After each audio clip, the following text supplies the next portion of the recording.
Hello, party people. This is gonna be a quick video. We're not doing full setup. I am gonna be moving some windows around and whatnot. All in one take again, of course. But I know it looks kind of unprofessional, but like, you know, not trying to be the YouTube megastar that some people think I want to be. So 2.3 is coming in a couple days. Technically, maybe like a day and a half on Tuesday night in North America. Um, which is also 2 days before Thanksgiving as well, and basically 3 days away from Black Friday. Kind of sounds like a ton of fun. So if you guys haven't heard already, the 2.3 banner is going to be Albedo, who supposedly is getting buffed. How much? I question, but a lot of people seem excited about it. And Eula, who is also a rerun character. These characters were released before. They're just being re-released again in terms of an event. Now, the new 5-star character, Ito, and I assume Goro, the 4-star character, who is also Geo-based. Albedo's Geo-based and Eula's Cryo-based. So, that's like 3 Geo characters in a span of like a couple banners. Uh, I'm kind of surprised that Goro seems like he's gonna be in the same banner as Ito. I don't think they've done that before, where they put a new 4-star character with the new 5-star character, but maybe something will change. Maybe Goro will be introduced on the next either 1 or 2 character rerun banner. 5 stars, of course. So I just want to show you guys why I'm probably gonna skip the majority of the next banners, including unfortunately including the weapon banner, but maybe that's a good thing because it'll save me some money. But so let me just move some stuff around. If you see Eula, my Eula right here, she's level 90. I mean, she's my backup to Diluc in terms of a primary DPS, because Diluc of course is pyro based fire, and Eula of course is cryo based ice. Now, in my opinion, in this game, it's pretty rare to encounter a monster, or any boss for that matter, that is immune to both pyro and cryo. Now you can make the argument that the La Signoria boss, like maybe she, has a cryo state and a pyro state. Okay, but I don't think people realize that even Diluc and especially Eula, they can be physical damage dealers. Now, does that fit their kit the best? Maybe, maybe not. But that's how I run them. If there's an enemy that is immune to pyro, I'm just going to use a standard auto attack with Diluc. Same thing with Eula in terms of cryo. Now, I'm going to show you why I don't think I need any more Eula constellation. I would love them, of course, but like I'm not willing to pay for them. So if we look at our constellation here, right? Let me move this. Okay, so I only have 2 constellations on her. This is the main one I wanted because well, this one is one of the main ones I wanted because it makes the cooldown for the stronger hold R2 versus the weaker tap R2. Makes them both have the same cooldown. So why would you ever do the tap unless you're just going for a quick hit? To quickly apply cryo, of course. So this just increases the level. That's great. Whatever. This could be interesting right here, but again, increases level. So if you guys didn't know, like constellations 3 and 5 are kind of like placeholders. I think it's kind of like bait. But this right here, Lightfall Swords created by Glacial Illumination, start with 5 stacks of energy. Normal attacks, elemental skills, and elemental bursts have a 50% chance to grant the Lightfall Sword an additional stack of energy. So that makes her her elemental bursts cause more damage. And as you guys know, is basically like a time bomb. So all you have to do is put Eula close to whatever enemy you want to explode on, and that's probably going to kill the enemy or boss in some cases. Now that's talking maxed out, but like right now my Eula could do that with against like weaker enemies, but like I can't one-shot a boss, but I don't need to, because the fact that Eula's burst is like a time bomb and it has to be in proximity of the enemies, that doesn't matter because she's a Claymore user. She has to be up close to the enemies. So like you should already be close to the enemies to activate and finish the burst. Now I don't think I need any more of these constellations. Now I know I'm jumping around here, but on the 2.3 weapon banner, it's gonna be the Freedom Sword, Kazuha's sword, and the Sword of Broken Pines, Eula's Claymore. Now, if you look at this here, I don't know how this happened. I'm sure if I remember back far enough, I can figure it out. I have no idea how I got refinement rank 3 on Eula's Sword of Broken Pines. I'm not exactly persuaded to get 2 more refinements. The Freedom Sword, the Kazuha sword, again, not exactly to get not. Okay, first of all, Kazuha is already ridiculously strong, but as a support, but it's just like if he's the only character that can use a sword, why would I want another copy? Even if I'm gonna stack his refinements on there, why would I want another copy? I mean, let me put it this way: if it was free, I would take it, but it's not free. Okay, so what I'm looking at now, let me take you next. We're talking about Albedo, right? Let's go to Albedo here. So right now I have Skyward Blade on him because I don't really use him, and this is his somewhat best in slot weapon for the way he should be played as a support burst kind of character. 0 constellations on Albedo. And quite frankly, I think it's going to stay that way. Whatever buff they're planning, it's going to be kind of messed up if it's going to be on C6. Because everyone will be like, why do I have to receive this buff by getting 6 copies of the same character? Potentially 7. I mean, I'm glad Albedo's being buffed, and I hope he's great, because he's a pretty important character in the story, and I just thought he was very underpowered.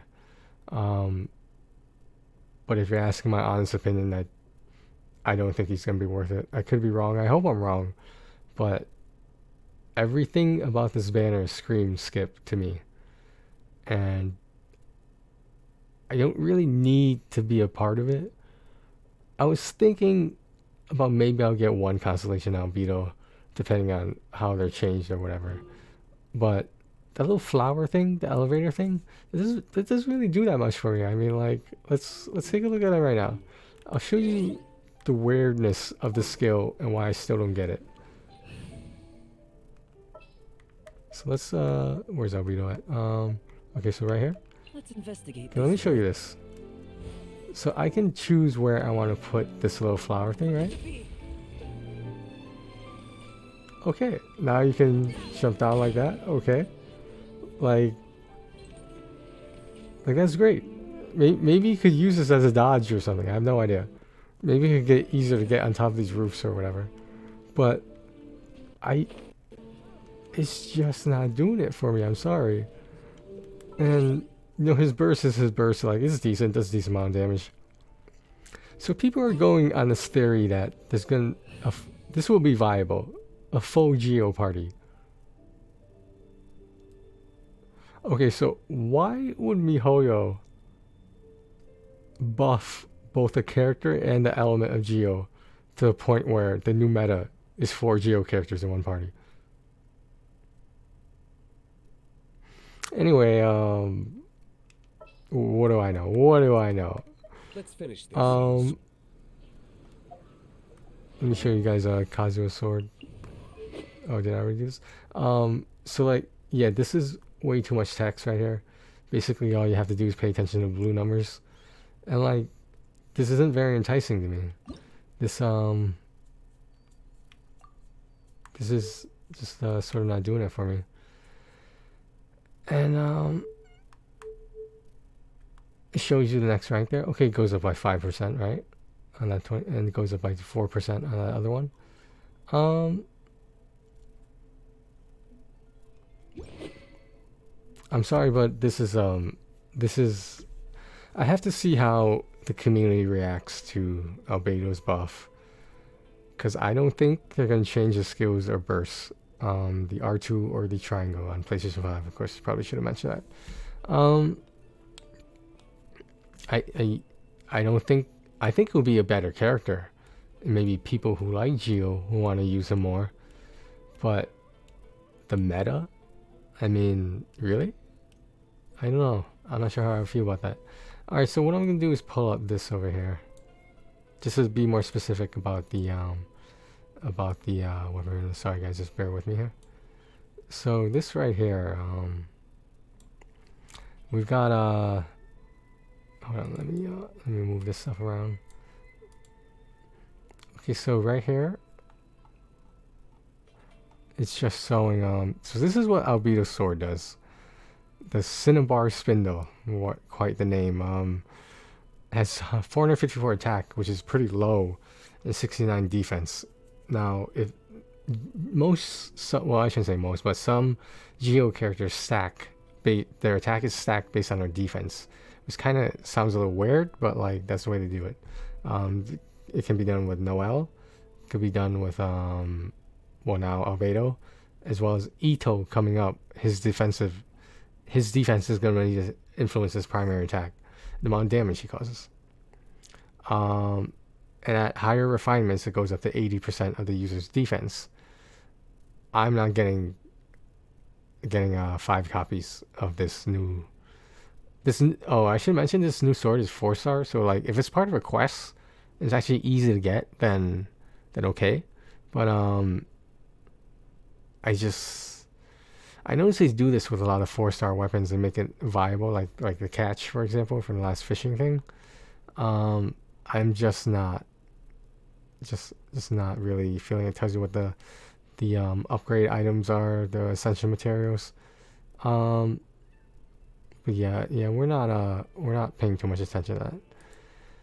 So now, just to take a look at the banner again, in more detail. Obviously, the 2 rerun banner in 1 will be Eula and Albedo, Freedom Sword, like I said, and the Sword of Broken Pines, which should be called the Claymore of Broken Pines, but whatever. The 3 4-stars that are going to be part of both banners. So there's 2 separate characters you can get based on which one you want, but you still have to beat the 50-50, and you will still have access to 3 4-stars for this particular banner. All those weapons you see under the 3 characters to the right, I mean, I don't think they're anything special. The Alley Flash and Wine and Song, those could be alright. Sacrificial Sword is always great. Or is that Great Sword? I don't know. But that's whatever. Sacrificial items, they have some purpose. I don't know, man. Like, I just don't see this happening in terms of me spending any real money on this banner, because okay, let me put it this way, right? If by some reason I had to run both Diluc and Eula in the same party, which isn't a bad idea, because they could do melt and reverse melt, arguably the 2 most powerful elemental reactions in the game. In terms of damage, of course, just damage. Like Electro, for example, would be interruption. The water one you could combine it with like electricity, Electro, or even cryo to freeze things. You could do that reverse freeze too as well, applying cryo on a water-based enemy. But like, I'm really intrigued into what they're gonna do with Albedo, but at the same time, I'm kind of keeping my expectations low. I don't want to say everyone should skip this, but again, just there's like 3 weeks that this banner will last. Just do your research and take your time. Obviously, the most limited resource in this game is the amount of money in your wallet, so I would not go crazy on this one. Especially when you consider that most of us, at least the ones who are spenders at all, regardless of low, medium, or high, we probably already have these characters already. And even if we don't, we have the chance to get them now. That doesn't mean we should need to get 6 constellations. At most, I will do 2 Albedo constellations. At most. But I have a feeling it's going to be none. Because there's a reason why I didn't get a constellation on him when he first came out in the game. There's a reason why I'm not gonna in the second rerun of the game. But that's just what I think. Again, choose wisely, guys, and be responsible with your spending. Otherwise, I'll have to see the what the major YouTubers say about Albedo. I just don't think it's looking good. Everyone's raving about how meta Geo is going to become, and the 2 artifact sets, I could go into detail, but I don't think they're anything special either. I'm sorry to say that, but one of the sets is supposed to affect Albedo, and the healing set is supposed to affect obviously all the healers, and give them an ability to do decent amounts of damage without breaking the game. Alright, guys, that's all I got. Happy gaming to you guys. It's Sunday night at 3 a.m. Eastern Standard Time. I believe on Tuesday night around 9 p.m. Eastern Standard Time is when 2.3 will go live along with the banners, and I think there's new content, so we'll see. Okay. Thanks for watching, guys. Take care of yourselves and each other.